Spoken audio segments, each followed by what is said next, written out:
erga gingilchitee qulqulleessitee booda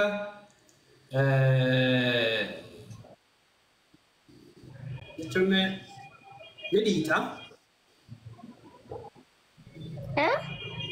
Ni dhiita. Maalanni? Wanta xaafii jechuudha. Okay, rakkoon qabu. Okay, no, dhaqee. Okay, yoo liquu baattes rakkoon qabu garuu fuuteetii irraa qoshashaa kan hundi irraa Wallahi qabu deebini. Okay, na dhaqee yeeshu.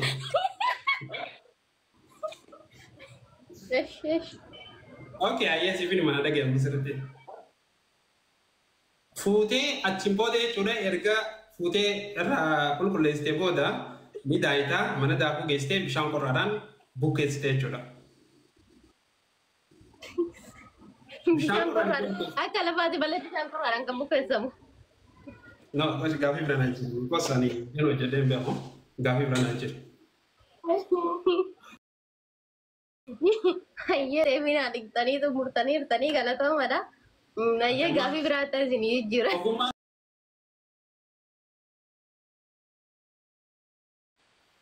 Xaafiin ni sirnaa isaa jira hordoftoonni xiyyaa'oo. Laaxeefin inni qabu ijoollee maal taatan? Eessaa dhufan immoo? Hayyee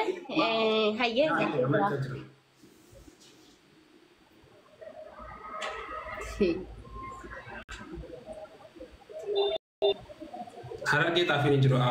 Wallahi. Galatoom namni gaaffii sana ni yaadachiiste. Harargeen xaafiin baay'inaan jiru.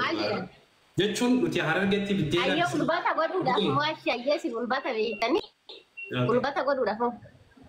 Amma bargaaffii kana hunda fakkeenyaaf biyyaan jiru sun beektaa. Biyya kanatti horatii biyya raagaan ba'ee naannoo waggaa 10 wayii jedha. Saniif gaafumaan ani hin beekne gaafachaa jirta. Ulbatan beektanii? Ulbatan hin beeku. Ulbanni gosa lamaa jira. Kan dhugamuu fi kan nyaatamu jira. Laaffisoo jaa'in naannoo keenyatti. Laa kan dhugamu san hin jenne. Kan nyaatamu sanan jedhe. Kan nyaatamu tillee nyaatee turteemi? Dinnichaa bichaan keessaa gurradhee nyaadhemti gaafsan isatti nyaadhee nadhaawa. Waan hin beekne sirrii fakkaatee saafuu naannoo Harargeetti baay'ee bareeda keessaa biyya faranjii kanatti torbaanitti yeroo tokko godhan akka waan addaa takkatti eegsisii galee baay'ee jaallatanii ulbata. So Harargee keessatti beekamaadha ulbanni. Baay'inaan garuu naannoo biraa waan fayyadamu natti hin fakkaatu baay'inaani. Akkasumas Hayyee taate bakka karaa sirras ni darba amma waa nyaata dhugiitti irraa isanis ni baha. Hayyee namni tokko udoo yoo godhatu eessarraa eegala?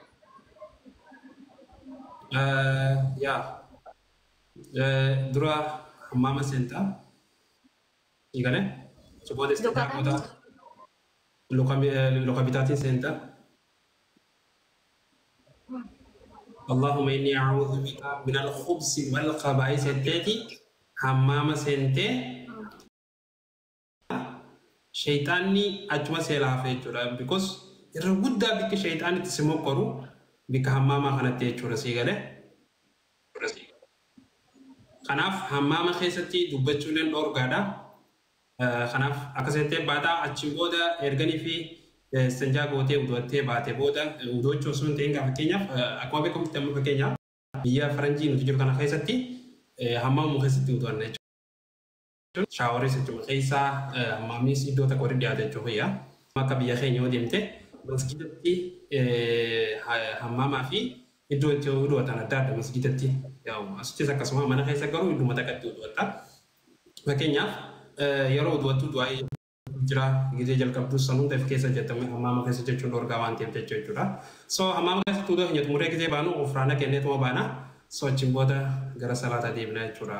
Akkuma akka walii galatti ni jirjeeyyaata.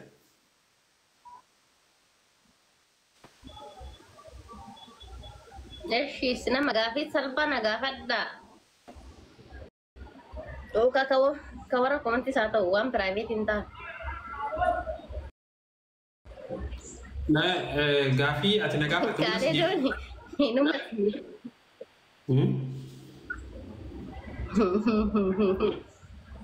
maal gaafatan Maal jettan? maal sin jaan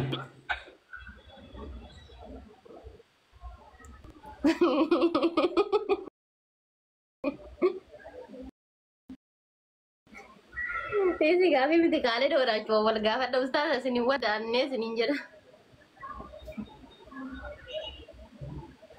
insha Allah rabbi du'aa wadachiisa wadaachuun tu gosa hedduu beekte Hayyee.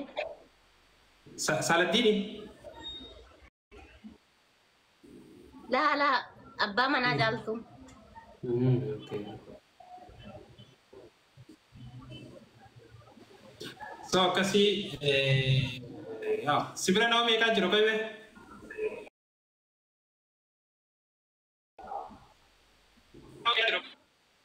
Maal jettu? sagalee maal turtee sibira turtisi Ha? Andageessu Allah sagalee ana biraadha laal. Biyya ni turte hin jirtu. Ni jira lakki. nama meeqaa sibira jiraan jeeti Nama takka.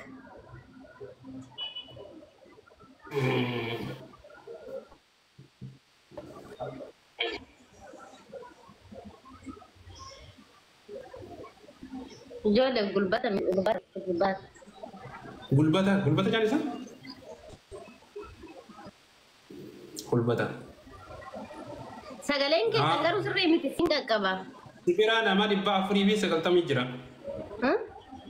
nama 490 jira sibira Hayyee gaafii keessanitti fufa. okay Warri asii deemtanii achi akkaataan kun jaartii gidduu seeninaa.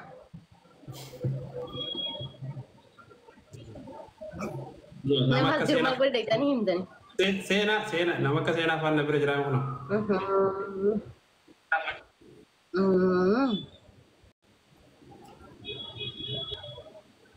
nama 500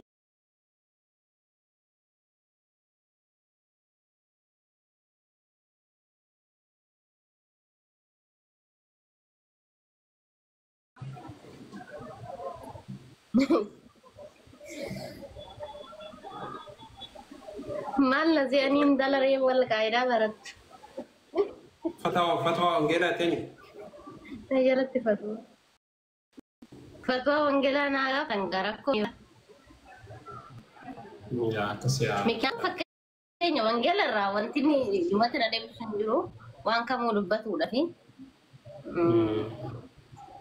kanaaf waan akkasii ta'ee akkam beektaa macaafa keessa fakkeenya namni islaamaa tokko osuma beekumsa yoo qabaatu fakkeenya sheekni tokko yoo isa caalaa sheekni guddaan jiraate isaaf dabarsa sababbiinsa adaaba naamusaaf kabaja amantaa seennaatiif jecha jechuudha.